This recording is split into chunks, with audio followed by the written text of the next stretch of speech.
மத்துரு தன் தயிரின்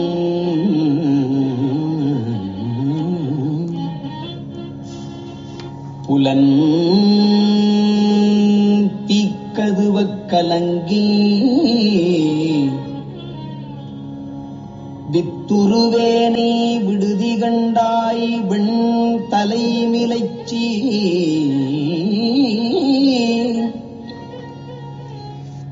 கொத்து உருபோதும் இலைந்து குடர் நெடுமாலைச் சுற்றி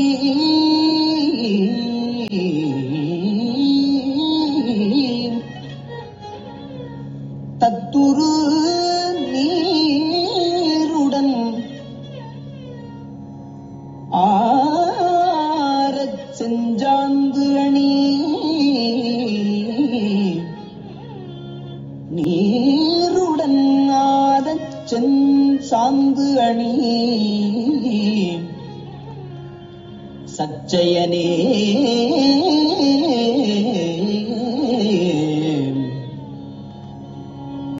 திருச்சிற்றம்பலம். ஹர பார்வதி பதே ஹர மகாதேவ.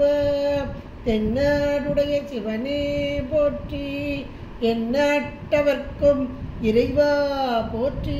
திருச்சிற்றம்பலம். ஒழியான திருமேனி உமிழ்தானோ மிகமேவும் கழியார வரும் யானை கடல் நாழும் மறவாமல் அழியாழும் மல தூவும் அடியார்கள் முழமாற வெளியாகும் வலிதாய வினை கூட நினையவே.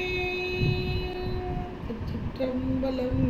தில்லை குத்தபெருமான் திருவடிகளை மேற்கொண்டு குருமகா சன்னிதானங்கள் பொற்பாதம் பணிந்து அடியவர் மக்கள் பொற்பாதம் பணிந்து இன்றைய திருவாசக சிந்தனையிலே நமக்கெல்லாம் நீத்தல் விண்ணப்பம் என்ற ஒரு அருமையான பகுதி. இதை சிந்திப்பதற்கு இவருடைய திருவருளும் குருவருளும் இங்கே நமக்கு கூட்டி வைத்திருக்கிறது. சென்ற வாரம் நம்ம 29வது பாடலை பார்த்தோம். குலம் களைந்தாய் களைந்தாய் என்னை குற்றம் கொற்றச் சிலையாம் விலங்கல் எந்தாய் வெட்டொடுதி கண்டாய் பொன்னின் மின்னு கொன்றை அலங்கல் தாமரை மேனி அப்பா ஒப்பில்லாதவனே. மலம் களைந்தால் மலங்கள் ஐந்தால் சுழல்வன் தயிரில் பொறுமத்துருவினர். மலங்கள் ஐந்தால் சுழல்வன் எப்படி தயிரில் பொறுமத்துறவினர். அதாவது ஒரு தயிர் பானையை கடையக்கூடிய ஒரு மத்து, அது அந்த காலத்துலலாம் ஒரு பெரிய கம்பு மாதிரி போட்டு கயிறை போட்டு அப்படி இந்த பக்கம் இழுப்பாங்க, பெரிய பானையில் வச்சு கடைவாங்க. இப்போ நம்ம மிக்சி வச்சு கடைகிறோம். இருந்தாலும் கூட அந்த தயிர் அப்படியே கடைபடுது. அந்த இதை ஓமையாக சொல்கிறார். மலங்கள் ஐந்தால் 5 மலங்களையும் இந்த இடத்துல சொல்கிறார் நமக்கு. 5 மலங்கள் என்பது ஆணவம், கண்மம், மாயை, மாயேயம், திரோத்தாயி என்று சொல்லக்கூடிய 5 மலங்கள். இதுதான் நம்மளை மீண்டும் மீண்டும் மீண்டும் இங்கே சுழற்சி, பிறவி சுழற்சிக்குள் இங்கே கொண்டு வரக்கூடியதாக இருக்கிறது. துன்பத்திற்கு காரணமாக அதுதான் தயிரில் பொறு மத்துறவே அப்படின்னு ஒரு ஓமை மூலமாக சொன்னார். இப்போ இதே ஓமையை அடுத்த பாட்டில் கொண்டு வர தயிர் அது கடையப்படுகிறது. இங்கே 5 மலங்களை எடுத்து சொன்னார். இந்த 5 மலங்களோடு கூடிய ஆன்மாக்கள் படக்கூடிய துன்பங்கள் அது எப்படி இருக்கா, அந்த தயிர் மத்தோட சேர்ந்து கடப்பட்டு எவ்வளவு அல்லல் படுது அது போல அப்படின்ற ஒரு ஓமையை சொன்னார். இப்போ அடுத்த பாட்டில் அதே தயிர் அதே மத்து, ஆனால் இங்கே எதுக்கு ஓமையா, இதுவும் ஓமை தான் வருது. இதை எதுக்கு ஓமையா கொண்டு வர்றார் பாருங்க. மத்துரு தன் தயிரில், இதுல இருந்து அப்படியே கொண்டு வர்றார். அதில் முடிச்சாரு, இப்போ கொண்டு வர்றார். மத்து உரு தன் தயிரில் புலன் தீக்கதுவ கலங்கி வித்திருவேனை. புலன்கள், அங்க மலங்கள் சொன்னார் இல்லையா, இங்க புலன்கள், 5 புலன்கள். இந்த 5 புலன்களோடு கடந்து நான் எவ்வளவு கஷ்டப்படுறேன் தெரியுமா அப்படின்னு அந்த பாடலில் இதே தயிர் அது மத்த போட்டு கடைகிறது, அந்த 5 மலங்களோடு கூடிய நிலையை அங்கே சொன்னார். அடுத்த பாடல்ல அதே ஓமைதான், அதே தயிர், அதே மத்து, இதை ஓமையாக்குறார். எதுக்கு அப்படின்னா, 5 கூடிய ஆன்மாக்கள். இன்றைக்கு நம்முடைய துன்பத்திற்கு காரணம் இந்த 5 நுகர்ச்சி அப்படின்றது. நேற்று கூட நம்ம ஒரு நல்ல கந்தர் அலங்கார பாடல் பார்த்தோம். எல்லாருமே ரொம்ப ரொம்ப அருமையான ஒன்று. 5 கூடி இந்த ஆன்மா படக்கூடிய இந்த துன்பத்திலிருந்து நம்மை காப்பவன் யார்? அந்த முருகப்பெருமான் சொல்லி அருணகிரி பெருமான் அழகா சொன்னார். குப்பாச வாழ்க்கையுள் கூத்து ஆடும் ஐவரில் கொட்பு அடைந்த இப்பாச நெஞ்சை ஈடேற்றுவாய் அப்படின்னு சொன்னார். ரொம்ப அருமையான ஒரு வார்த்தை. குப்பாச வாழ்க்கை, பாசம்னா கயிறோடு கட்டப்பட்டது. 5 கயிறோடு கட்டப்பட்டிருக்கும். அது எது அப்படின்னா ஐவரில், கூத்தாடும் ஐவர் அப்படின்னார். அது ஒரு நல்ல ஒரு அடைமொழி கொண்டு வந்தாரு, கூத்தாடும் ஐவர். அதைத்தான் இங்க சொல்றாரு. 5 ஐம்பொறிகள், இவைகள் மூலமாக துன்பத்தை அடையக்கூடிய, என்ன துன்பம்? பிறவின்றது. பிறவி துன்பம்தான் எல்லா துன்பத்திலும் மேலான ஒரு துன்பம் உயிர்களாகிய நமக்கு. மீண்டும் மீண்டும் மீண்டும் பிறவி சூழல், அதில் அகப்படுவதற்கு இந்த பொறிகள் அப்படின்றதுல அதுலேயே நம்ம நேரத்தையே பார்த்தோம். விட்டில் பூச்சி அசுனப என்ற ஒரு பறவை, அது செவியின் மூலமாக அது மரணத்தை தேடிக்கொள்கிறது. விட்டில் பூச்சி கண்கள் மூலமாக மரணத்தை தேடிக்கொள்கிறது.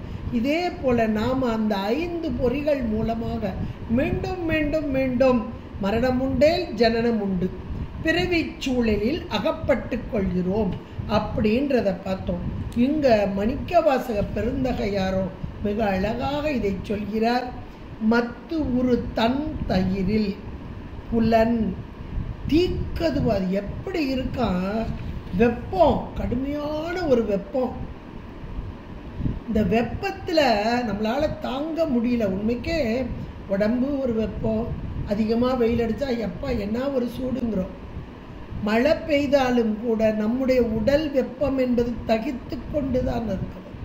ஒரு குளிர்ச்சியான ஒரு பிரதேசத்தில் இருந்தாலும் உடம்பிற்குள் இருக்கும் வெப்பம் என்பது எப்பவுமே உண்டு. அது சில நேரங்களில் ரொம்ப கோபப்படும் போது நல்லா கவனித்து பாருங்கள், காது முதற்கொண்டு சூடாகிடும். நல்ல கோபத்தில் யாரையாவது திட்டுறோன்னு வைங்களேன், அல்லது கோபத்தில் அப்படியே ஒரு மாதிரி வர்றோம் அப்படின்னு வைங்களேன், அந்த நேரம் நீங்கள் காதெல்லாம் தொட்டு பாருங்க, அப்படி ஜிவ்வுன்னு இருக்கும், பயங்கர சூடாக இருக்கும். கண்ணெல்லாம் அப்படி காந்திட்டு வர்ற மாதிரி வரும். பொதுவாக பெண்களுக்கு நம்மளுக்கெல்லாம் கோபம் வரும், ஏதாவது ஒரு காரணத்துக்கு வருவீங்களே, என்ன காரணமாலும் வரும். அந்த நேரங்களில் உடம்பு அதிக அளவான வெப்பத்தை பெறும். அப்போ இந்த புலன்கள் மூலமாக வரக்கூடிய இந்த நுகர்ச்சி, இதெல்லாம் நுகர்ச்சி தானே. துன்பம்னு ஒரு பக்கம் இருக்கட்டும், இன்பமோ துன்பமோ, இது நுகர்ச்சி. அப்போ இது எல்லாம் எப்படி வருதா? ஒரு அக்னி, தீ வந்து லேசாக ஒரு கையோ காலப்பட்டுட்டா என்ன மாதிரி நம்ம துன்பத்தில் ஆள்றோம், எவ்வளோ ஒரு கஷ்டமாகுது. கையில் பட்டுட்டுன்னு பார்த்துக்கிட்டே இருப்போம். அப்போ இந்த இடத்துல இங்கே புலன்கள் வாயிலாக, பொறிகள் வாயிலாக வரக்கூடிய இந்த வினைகள், நம்ம செயல்கள் தான். இது எல்லாமே இந்த புலன்கள் வாயிலாக உள்ள போகுது. அது விருப்பாவும் வரும், வெறுப்பாவும் வரும். அறம் பாவம் என்னும் அரும் கயிற்றால் கட்டி அப்படின்னா 2 கயிறு நல்வினை தீவினை கேட்டார் போல. இப்போ அது விருப்பு வெறுப்பு என்ற ஒன்றோடு கூடியதாக. ஒரு சில பொருள்கள் நமக்கு விருப்பத்தை தரும், ஒரு சில பொருட்கள் வெறுப்பை தரக்கூடிய. இது எல்லாமே இந்த 5 நுகர்ச்சி தான். பொறிகள் வாயிலாக புலன்கள் இங்கே கொண்டு வந்து எங்கே சேர்க்குது? உயிரில் சேர்க்குது. இப்போ அந்த உயிர் எப்படி இருக்குது அப்படின்னா திக்கதுவ கலங்கி இருக்குது. அக்னியை போன்று வெப்பத்தை கொண்டதாக. வெப்பம் எப்படி ஒரு சூடு நம்மளால் தாங்க முடியாதோ அது போல கலங்கி போய் நிற்குதான். அதுக்கு ஓமை எது? இந்த தயிர். இந்த தயிருக்குள்ள மத்தை போட்டோடையும் போட்டு கடைய கடைய கடைய முதல்ல என்ன ஆகுது? வராது சாதாரணம். அது கூட தயிர் கடைகிறது அப்படின்றது முந்தி உள்ளவங்களுக்கு தெரியும். காலையில் கடைவாங்க, அதிகாலையில் 6 மணிக்குள்ளே கடைவாங்க. ஏன்னா அந்த குளிர்ச்சியான நேரத்தில் தயிர் வெண்ணெய் திரண்டு வரும் அப்படிம்பாங்க. எங்கள் வீட்டில் நாங்களாம் பார்த்துருக்கோம், எல்லாருக்குமே இது தெரியும் ஓரளவுக்கு. இப்போ நம்ம பகல் மத்தியானம்னாலும் தயிர் கடையிறோம். ஏன்னா ஃப்ரிட்ஜில் வச்சு நல்லா கூலாக்கிடுறோம். அந்த தயிரில் இருக்க ஆடையெல்லாம் எடுத்து வச்சு கூலாக்கி வச்சிடுறோம். அப்புறம் மிக்சியில் போட்டு எடுத்துகிறோம், சீக்கிரமாக திரண்டு வந்துடுது. அப்போ யோசிச்சு பாருங்கள், அந்த மத்தை போட்டு கடையும் போது தயிர் அந்த இடத்துல கடைய கடைய கடைய சூடு, வெப்பம் கடைய கடைய சூடு. அதனால இந்த வெண்ணெய் திரண்டு வராது, நெகுண்டுக்கிட்டே நிற்கும். இப்படி குளிர்ச்சியாக இருந்தால் திரண்டு வரும், வெப்பமாக இருந்தால் திரண்டு வராது. இதுதான் அந்த ப்ராசஸ். அதனால தான் நம்ம கொஞ்ச நேரம் கடைவாங்க, கொஞ்ச நேரம் வச்சிடுவாங்க, அதுக்கப்புறம் கொஞ்சம் சூடு ஆறின பிறகு திரும்ப கடைவாங்க, மண்பானையில் போட்டு கடைவாங்க. இப்போ நம்ம ஃப்ரிட்ஜில் வச்சு எடுக்கிறோம். இதெல்லாம் ப்ராசஸ் அதுக்கு தான். நீங்கள் கொஞ்சம் அப்படியே சிந்திச்சு பாருங்கள், இல்லைன்னா தெரியாதவங்க தெரிஞ்சவங்கள்ட்ட கேட்டு பாருங்கள். இது இந்த ப்ராசஸ். இந்த இதை இவர் மாணிக்கவாசகர் இந்த இடத்துல அதை அப்படியே அப்ளை பண்ணுறார். இந்த வார்த்தையில் மத்து உரு தன்னா குளிர்ச்சியார். அப்போ தயிரை ஃப்ரிட்ஜுக்குள்ளே வச்சு எடுக்கிறது. அவர் காலத்தில் கண்டிப்பாக ஃப்ரிட்ஜ் இருந்திருக்காது. அப்போ காலையில் நேரம் இல்லை கொஞ்சம் குளிர்ச்சியான இடத்துல வச்சு எடுக்கிறது. அதுக்கு தான் அந்த காலையில் நேரம் கொஞ்சம் விட்டு விட்டு கடைவாங்க. அதுவும் அதுக்கு தான். அந்த சூடு குறைஞ்சோடனே திரும்ப திரண்டு வரும் வெண்ணெய் அதுக்கு. இப்போ இதே இதை போன பாட்டில் 5 மலங்களை சொன்னார். இந்த இடத்துல 5 புலன்களை சொல்கிறார். 5 புலன்கள் வாயிலாக துன்பத்தை அனுபவிக்கும் இந்த ஆன்மா வெண்ணெய் திரண்டு வரணும். வெண்ணெய் தானே ஞானம், வெண்ணெய் தானே ஞானம், திரண்டு வரணும். ஆனால் இந்த வெப்பத்தினால அது திரண்டு வராது. மீண்டும் மீண்டும் மீண்டும் துன்பத்தில் திரண்டு வராது.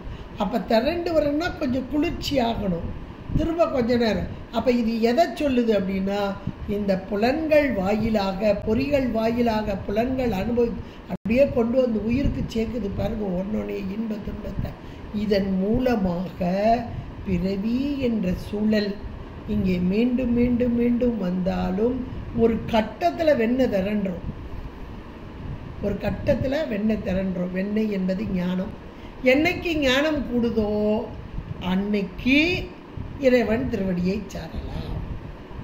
அப்படின்றது தான் இங்கே ப்ராசஸ், வேறு ஒன்றும் இல்லை. அதை ஓமையாக சொல்லி அது போல் எப்படினாலும் வெண்ணெய் திரண்டு வரும். வெண்ணெய் திரண்டு வர்றதுக்கு நம்ம என்னென்ன ஏற்பாடு பண்ணுறோமோ பண்ணுறோம். இதே போல் ஞானம் நம்மிடம், அதாவது உயிரின் அறிவிலே ஞானம் வருவதற்கு இறைவன் உள் நின்று செயல்படுத்த. இதை இந்த பாட்டில் அழகாக சொல்கிறார். மத்து உரு தன் தயிரில் புலன் தீ கதுவ கலங்கி வித்து உருவேனை. இப்படி துன்பத்தோடு கூடியதாக அந்த வித்து எதுக்கு? பிறவிக்கு. வித்து உருவேனை, பிறவிக்கு வித்தாக உறக்கூடிய எண்ணெய் அப்படின்னு ஒரு வார்த்தை அழகா போடுறார். வித்து உருவேனை விடுவியனை. என்ன விட்டுருவியா? விடமாட்டேன். தயிரில் மத்தை போட்டுட்டாங்கன்னா வெண்ணெய் வர்ற வரைக்கும் விடமாட்டாங்க. அது நல்ல தேர்ச்சியானவங்க பார்த்து பார்த்து பார்த்து செஞ்சிருவாங்க. வெண்ணெய் எடுக்கிறது தான் அவங்களுடைய நோக்கம், வெண்ணெய் எடுக்கணும். அதே போல் இறைவன் இந்த உடம்பை கொடுத்துட்டாரு அப்படின்னா உடம்போடு நம்ம இங்கே உலகத்தை அனுபவிச்சிட்ருக்கோம். இதில் விட்டுருவாரா? விடவே மாட்டார். எதற்காக உடம்பு கொடுக்கப்பட்டது என்றால் உயிர்கள் பக்குவமடைந்து இறைவனை அடைய வேண்டும். மேலான ஞானத்தை பெற வேண்டும். அப்படியே இது இந்த ஓமையில் கொண்டு வர்றார். கொண்டு வந்து இறைவனுடைய கருணைக்கு அடுத்த 4 வரியை சொல்றார். இவன் எப்படிப்பட்ட கருணாமூர்த்தி, எப்படிப்பட்டவர்களையும் ஆட்கொண்டவன் அப்படின்றத அடுத்த 4 வரியில சொல்லி, ஆகா நீ என்னை விட மாட்டாய், விடுதி கண்டாய் அப்படிங்கிறார். விடுதி விட்டா விட மாட்ட, ஏன்னா நீ எப்படிப்பட்ட கருணையானவன் தெரியுமா அப்படின்னு இறைவனுடைய கருணைக்கு இங்க அடுத்தாப்புல ஒவ்வொரு இதுவாக சொல்றாரு பாருங்க. என்ன சொல்றாரு பாருங்க. வெண் தலை மிளைச்சி, வெண் தலை வெண்மையான தலை மாலை, வெண்மையான தலை மாலையை சூடிய இறைவன். இந்த தலைக்கு தலைமாலை அப்படின்னு இருக்கு. தலைமாலையை கழுத்திலும் அணியக்கூடிய இறைவன். இது எல்லா இடங்களையும் பார்க்கலாம். அந்த தலை எப்படி இருக்கான்? வெள்ளை வெள்ளேன்னு இருக்கான். ஏன் வெள்ளை வெள்ளேன்னு இருக்கு அப்படின்னா அது பிரம்மாவோட தலை. ஏன் பிரம்மாவோட தலை மட்டும் வெள்ளை வெள்ளேன்னு இருக்குன்னா அவன் ஏராளமாக படித்தவன், ஞானத்தில் சிறந்தவன், நல்ல ஒரு 4 வேதங்களையும் நன்றாக கற்று உணர்ந்தவன். அப்ப ஞானத்தில் சிறந்தவன். ஆனாலும் கொஞ்சம் ஆணவ மலம் இருந்தது. அதை நீக்கிறதுக்கு தான் ஒரு தலையை நீக்கினார். இப்போ இந்த பிரம்மாவுடைய தலைமாலையை இறைவன் அணிந்தான் என்பதற்கு என்ன காரணம் என்றால், இந்த பிரம்மனுக்கும் ஒரு குறிப்பிட்ட காலம் உண்டு. இது கால எல்லை இவங்களுக்கெல்லாம். அப்ப இந்த கால எல்லை முடிந்த போது இறைவன் தனதாக்கிக் கொள்கிறார், இவர்களை தனதாக்கிக் கொள்கிறார். அப்ப பிரம்மனுடைய அந்த வெண்மையான தலை மாலைகளை சூடிக்கொள்ளும் இறைவன். இது நம்பர் 1. ஏன்னா அங்க 5 புலன்கள் சொன்னார். இந்த 5 புலன்களும் ஒவ்வொரு விடயங்கள்ல இருந்து அதிலிருந்து விருப்பம் என்ற ஒன்றை, உலக விடயங்கள் விருப்பங்களை கொண்டு வந்து, கண்ணு ஒன்று பார்க்குது, காது ஒன்று கேட்குது. இது நம்ம பார்த்தோம்ல நேற்று, விட்டில் பூச்சி ஒன்று அசுன பண்ணு இப்படி பார்த்தோமா, அதே போல இந்த கண்கள் ஒவ்வொன்றையும் பற்றுகிறது. இது நல்லா இருக்கு, சே இது நல்லாவே இல்லை, விருப்பு வெறுப்பு இதெல்லாம் பிறவிக்கு வந்துடுது. 5 புலன்கள், இந்த 5 புலன்களும் அந்தந்த விடயங்களை போய் பற்றி அதிலே அங்கே விருப்பு வெறுப்போடு கூடி நிற்கிறது. இப்போ இதிலிருந்து விடுபடணும்னா இங்க இறைவன் எப்படிப்பட்டவர்னு இப்ப சொல்ல போறாரு. அப்ப இறைவனை பற்றி சொல்லும்போது 5 பொருள்கள் அங்க சொல்றாரு. இறைவனிடம் இருக்கும் 5 பொருள்கள். அதுல முதலாவதான பொருள் வெண்தலை மாலை. அந்த வெண்மையான தலைகளையெல்லாம் சூடக்கூடிய, கழுத்துல மாலையாவும் போட்டிருப்பார், தலைக்கு தலைமாலை அணிந்த இறைவன். அப்ப அந்த பிரம்ம கபாலத்தை மாலையாக கொண்ட இறைவன் அப்படின்றது ஒன்று. அடுத்தாப்புல கொத்து உரு போது, ஒவ்வொன்றையும் சின்ன கமா போட்டுக்கோங்க. வெண்தலை மிளச்சி 1, அடுத்து கொத்து உரு போது, அப்படி கொத்து கொத்தா கொத்து கொத்தா பூ இருக்கும். அநேகமாக இந்த பூ போதுன்னு கொடுத்துருக்காங்க. போதுன்னா பூக்கள் தான். இந்த பூக்கள் எது அப்படின்னா கொன்றை மாலை. இந்த கொன்றை பூக்கள் பார்த்தா தான் கொத்து கொத்தா தொங்கும். அழகா மஞ்சேன்னு ஒரு இலையே இருக்காது, அவ்வளோ அழகா ஒரு மரம். இது நல்ல ஒரு மரத்துல முழுக்க மஞ்சேன்னு கொத்து கொத்தா பார்க்கவே அவ்வளோ அழகா இருக்கும். இந்த கொத்து உரு போது இதை தலையில் சூடியவன், கழுத்திலையும் கொன்றை மாலை அணிந்த இறைவன் என்று சொல்லலாம். அப்ப கழுத்துல வெண்தலை மாலை, கொன்றை மலர், அது கொத்து கொத்தான கொன்றை மலர், இது தலைக்கும் சொல்லலாம், உடம்புல அணிந்ததையும் சொல்லலாம்.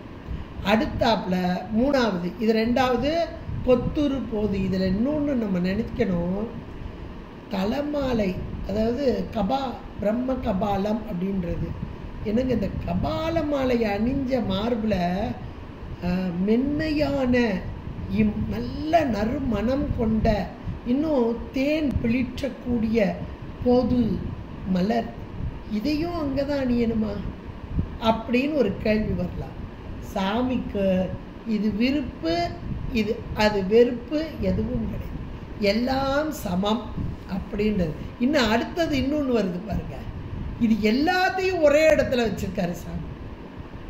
எல்லாத்தையும் ஒரே இடத்துல வச்சுருந்தா நம்மளா இருந்தால் சரி இதை வச்ச இடத்துல போய் இதை வச்சுருக்காங்களே கொஞ்சமாவது இருக்கா அப்படின்னு நம்ம யோசிப்போம். ஒவ்வொன்றையும் ஒரு இடத்துல வைக்கணும் அப்படின்னா இதை வச்ச இடத்துல இதை வைக்கிறாங்களேன்ற எண்ணம் வரும். சாமிக்கு எல்லாம் சமம் என்பது அதுதான் இறைவனுடைய மேலான சிவப்பரத்துவம். எதிலும் தோயாதவன், எதிலும் விருப்பு வெறுப்பு கொள்ளாதவன், எல்லாவற்றிலும் தன்னுடைய பங்கை செய்வானை கருணையினால் செய்கிறான். ஆனால் அதிலே தோய மாட்டான் என்ற ஒன்றை இங்கே நாம் உணர்ந்து உய்த்து உணர வேண்டும். அப்போ முதல்ல பிரம்மகபாலம், அடுத்து கொத்து கொத்தான போதுக்கள் பூக்கள், ரெண்டாவது, மூன்றாவது பாருங்க குடர் நெடு மாலை சுற்றி அப்படின்றார். குடர் நெடு மாலை அப்படின்னா இறைவன் சரபேஸ்வரர் வடிவம் எடுத்தவர். எல்லாருக்கும் தெரியும் சரபேஸ்வர கடவுள் அப்படின்றது. திருப்புவனத்தில் அது தனி சன்னிதானமாகவே கூட இருக்குது. போகிறவங்க போய் பார்த்துட்டு வாங்க. நல்ல பிரம்மாண்டமாக பெருசாக இருக்குது சரபேஸ்வரராக. இந்த அதே மாதிரி சிதம்பரத்துலேயும் கொஞ்சம் இந்த மேலே ஏறி போய் அந்த ஓரமாக இருக்குது. எல்லாரும் அதை பார்த்துருக்க மாட்டாங்க. கொஞ்சம் அதை ரிஸ்க் எடுத்து போனால் தான் அதை பார்க்க முடியும். உள்ளே தள்ளி போகணும், போனால் தான் பார்க்க முடியும். அங்கே தான் கோயிலுக்குள்ளே தான், கோயிலுக்குள்ளே அந்த கொடிமரம், அதுக்கு பக்கத்தில் இருக்கிற ஒரு ஸ்டெப்பு, அது வழியாக ஏறி போனால் சரபேஸ்வரர் உள்ளே இருக்கிறத பார்க்கலாம். பாருங்கள், ஏன் இந்த சரபேஸ்வரன்றது சுவாமியோடைய மூர்த்தங்கள், மாகேஸ்வர மூர்த்தங்கள், அதில் ஒன்றாக உள்ளது இந்த சரபேஸ்வர மூர்த்தம் அப்படின்றது. இப்போ எதற்காக இந்த கோலம், அதாவது இந்த கோலம் சரபேஸ்வர கோலம் என்பது விலங்கு, மனிதன், பறவை மூன்றும் சேர்ந்த ஒரு உருவம். விலங்கு, பறவை, மனிதன், அதனுடைய உருவத்தை பார்த்தீங்கன்னா வித்தியாசமாக இருக்கும். ஒரு விலங்கு மாதிரி இருக்கும். முகத்தை பார்த்தீங்கன்னா பாதி மனிதன் பாதி விலங்காக இருக்கும். உடம்பு பார்த்தீங்கன்னா ஒரு பறவைக்குரிய உடம்பெல்லாம் இருக்கும், ரெக்கையெல்லாம் இருக்கும். அப்போ மூன்றும் சேர்ந்த ஒரு உருவமாக இந்த சரபேஸ்வரராக. எதற்காக அப்படின்னா திருமால் இந்த நரசிம்ம அவதாரம் எடுத்து அந்த இரண்யன் அவனை வதம் செய்தார். வதம் செய்த போது அந்த இரத்தத்தை, ஏன்னா அவன் வரம் வாங்கி வச்சுருப்பான் ஏராளமாக, காலையில் சாகக்கூடாது, மத்தியானம் சாகக்கூடாது, ராத்திரியில் சாகக்கூடாது, அதனால் சாயங்கால நேரத்தில் உள்ளே சாகக்கூடாது, வெளியே சாகக்கூடாது, அப்படியெல்லாம் வரம் வாங்கி வச்சுருப்பான். எந்த ஆயுதத்தாலையும் சாகக்கூடாது, எந்த மனிதராலையும் சாகக்கூடாது, எந்த மிருகத்தாலையும் சாகக்கூடாது, எந்த தேவர்களால், இப்படியெல்லாம் வரம் வாங்கி வச்சுருப்பான். அதனால அந்த அவதாரம் நரனாக சிம்மமாக ரெண்டுமாக வரக்கூடிய நரசிம்ம அவதாரமாக வந்த பெருமாள். அது சாயங்கால நேரத்தில் வாசல் படியில் மடியில் வச்சு தன்னுடைய நகங்களால், அந்த சிம்மத்தோடைய நகங்கள் அப்படி கூர்மையாக இருக்கு, அது போல் கிழித்து அங்கே கொன்று அதனுடைய இரத்தத்தை குடித்தார் அப்படின்றது அது வரலாறு. அதனால் அந்த திருமாலுக்கு அந்த அசுர இரத்தம் உள்ளே போனதால் அசுர குணம் அதிகமாகி, நரசிம்ம அவதாரம் கோபம் அதிகமாகி ஆக்ரோஷமாக அலைஞ்சாராம். இப்போ இவருடைய கோபத்தை தணிக்கிறதுக்கு மகாலட்சுமியை தேவர்கள்லாம் பயந்து நடுங்குனாங்களாம். இவ்வளோ கோபத்தோடு அறையிறாரே, என்ன செய்யலாம்? மகாலட்சுமியை அனுப்புவாங்க. அப்போ மகாலட்சுமியை பார்த்தா கோபம் தனியும். அப்பவும் அவருக்கு கோபம் தனியவில்லை. இந்த லட்சுமி நரசிங்கரா நிறைய இடத்துல இருப்பார், மடியில் வச்சிருப்பார். அப்பவும் அவருக்கு கோபம் அடங்கலை. அப்போ தேவர்கள்லாம் இறைவனிடம் எம்பெருமானிடம் வேண்ட இவருடைய கோபத்தை தணிப்பதற்காக இந்த உருவம் கொண்டு வந்தார். பறவை, விலங்கு, மனிதன் மூன்றுமான ஒரு உருவம் சரபேஸ்வரர் என்ற உருவம் கொண்டு வந்து இந்த நரசிம்மமாக இருக்கக்கூடிய திருமாலின் அந்த குடலை, அந்த நரசிம்மத்தோடைய குடல், அதை எடுத்து உருவி, ஏன்னா உள்ளுக்குள்ளே ரத்தம் உள்ளே போயிருக்கு. யாரோடைய ரத்தம்? அந்த அசுர ரத்தம். அதை நீக்குவதற்காக குடரை வெளியே எடுத்து மாலையாக இவர் அணிந்து கொண்டார். அதான் குடர் நெடு மாலை சுற்றி. இதில் இருக்கு பாருங்க, அந்த வரி குடர் நெடு மாலை சுற்றி.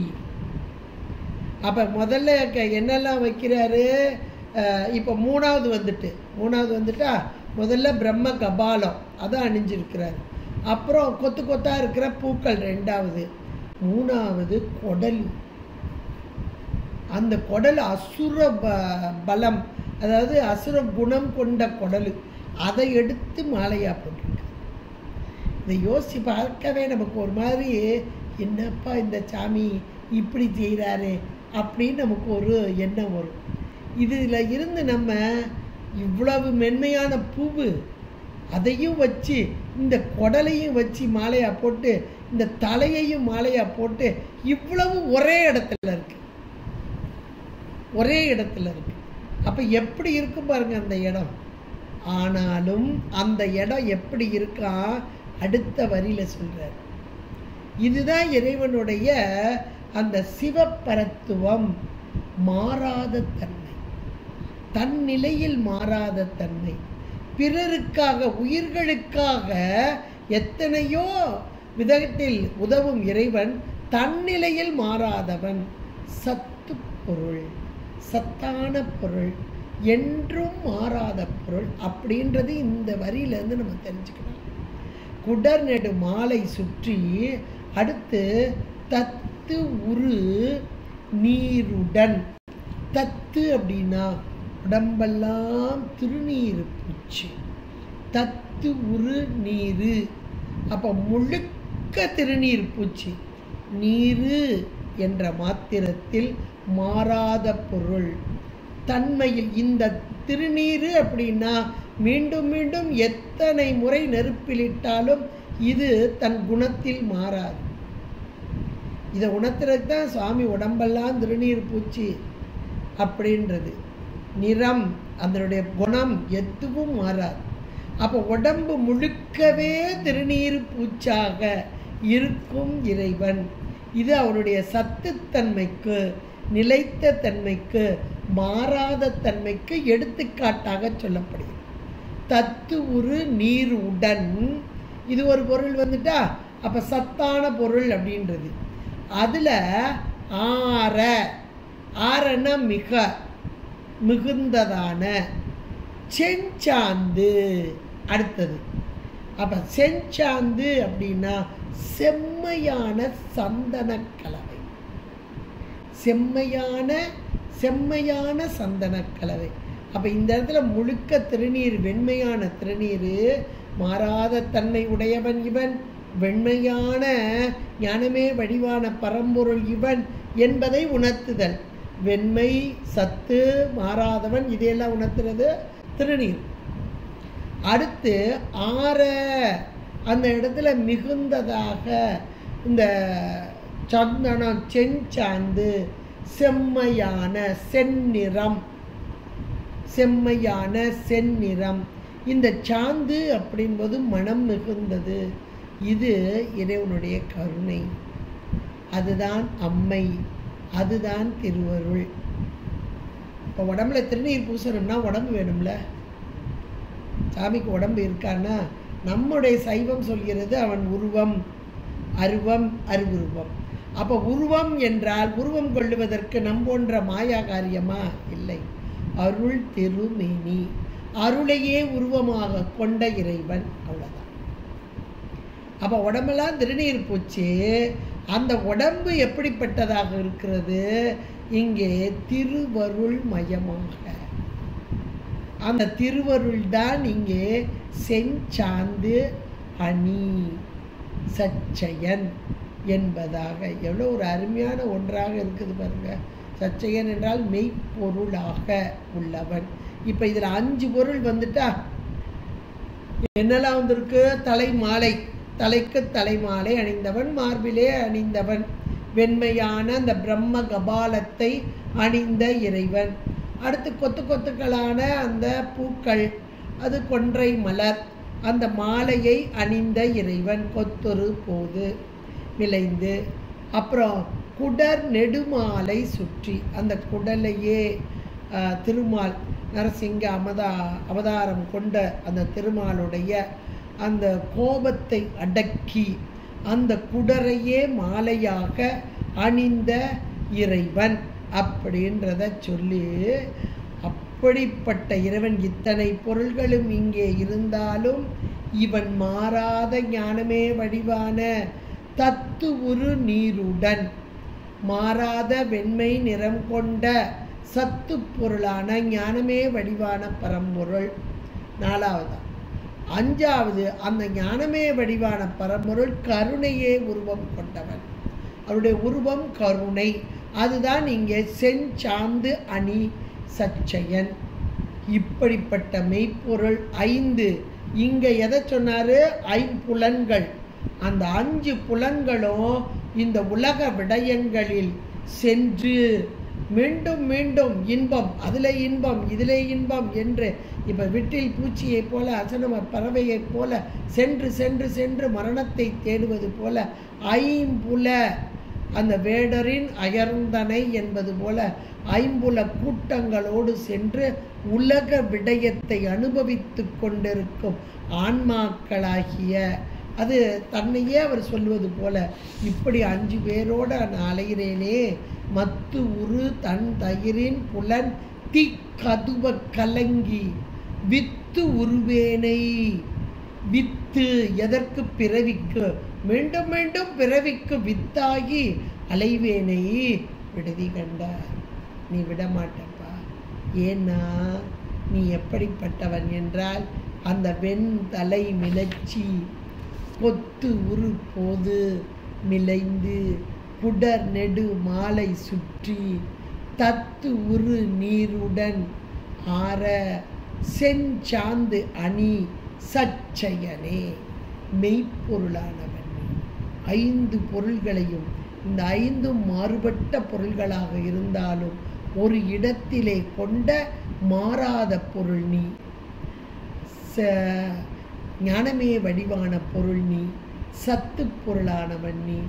அதனால் நீ என்னை விட மாட்டாய் என்பது போல ஒரு அருமையான ஒரு ஓமையை கொண்டு வந்து, இந்த ஓமையை சொல்வதன் மூலமாக உயிர்களாகிய நாம் இன்றைக்கு பிறவியிலே பிறவி சூழல், இந்த பிறவி சூழலுக்கு காரணம் 5 புலன்கள். அந்த 5 புலன்கள் அந்தந்த விடயங்களிலே அந்த விருப்பு வெறுப்பு, விருப்பம் மட்டும் இல்லை, 2மே சேர்ந்து விருப்பு வெறுப்பு. இது எப்படி இருக்கிறது? தீ, வடவை தீ போல என்னை சுடுகிறது. அதனால கலங்கி போயிருக்கிறேன். அந்த வெப்பம், பிறவி வெப்பத்தை தாங்க மாட்டாமல் கலங்கி போயிருக்கிறேன். அப்படி கலக்கத்தை நீக்குவதற்கு வந்த நீ எப்படி வருகிறாய்? குளிர்ச்சியாக வருகிறாய்.